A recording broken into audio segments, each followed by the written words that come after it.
भक्त का अद्भुत अवदान। भक्त गायासुर की कथा।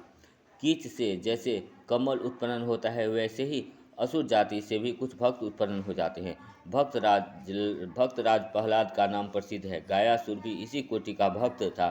बचपन से ही गाय का हृदय भगवान विष्णु के प्रेम में ओतप्रोत रहता था। उसके मुख से प्रतिक्षण भगवान के नाम का उच्चारण होता रहता था। गायासुर बहुत विशाल था। उसने कोलाहल पर्वत पर घोर तप किया। हजारों वर्ष तक उसने सांस रोक ली, जिससे सारा संसार क्षुब्ध हो गया। देवताओं ने ब्रह्मा से प्रार्थना की कि आप गायासुर से हमारी रक्षा करें। ब्रह्मा देवताओं के साथ भगवान शंकर के पास पहुँचे। पुनः सभी भगवान शंकर के साथ विष्णु के पास पहुँचे।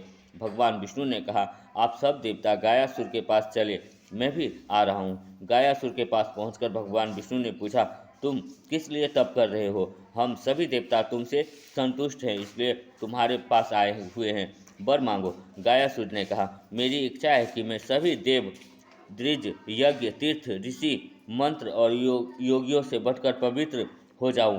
देवताओं ने प्रसन्नतापूर्वक गायासुर को वरदान दे दिया। फिर वे प्रेम से उसे देखकर और उसका स्पर्श कर अपने अपने लोग चले गए। इस तरह भक्त राज गया ने अपने शरीर को पवित्र बनाकर प्राय सभी पापियों का उद्धार कर दिया। जो उसे देखता और जो उसका स्पर्श करता, उसका पाप तप नष्ट हो जाता। इस तरह नरक का दरवाजा ही बंद हो गया। भगवान विष्णु ने अपने भक्त के पवित्र शरीर को उपयोग सदा के लिए करना चाहा। किसी का शरीर तो अमर रह ही नहीं सकता। गए के उस पवित्र शरीर के पाताके पात के बाद प्राणियों को उसके शरीर से वह लाभ नहीं मिलता। अतः भगवान ने ब्रह्मा को बेचकर उसके शरीर को मंगवा लिया। गायासुर अतिथि के रूप में आए। वहाँ ब्रह्मा को पाकर बहुत प्रसन्न हुए और उसने अपने जन्म और तपस्या को सफल माना।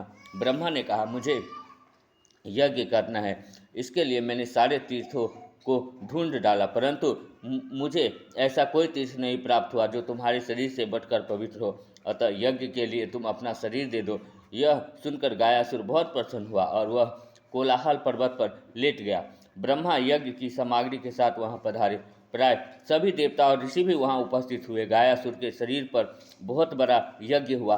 ब्रह्मा ने पूर्ण आहुति देकर अब बुत स्नान किया। यज्ञ के यूप स्तंभ भी गाड़ा गया। भक्त राज गायासुर चाहते थे कि उसके शरीर पर सभी देवताओं का वास हो। भगवान विष्णु का निवास गायासुर को अधिक अभीष्ट था, इसलिए उसका शरीर हिलने लगा। जब सभी देवता उस पर बस गए और भगवान विष्णु गदाधर के रूप में वहाँ स्थित हो गए, तब भक्त राज गायासुर ने हिलना बंद कर दिया। तब से गायासुर सबका उद्धार करता आ रहा है। आज भी यह स्थान गया के नाम से पितु तीर्थ के रूप में प्रसिद्ध है। यह एक भक्त का विश्व के कल्याण के लिए अद्भुत अवदान है। जय सिया राम।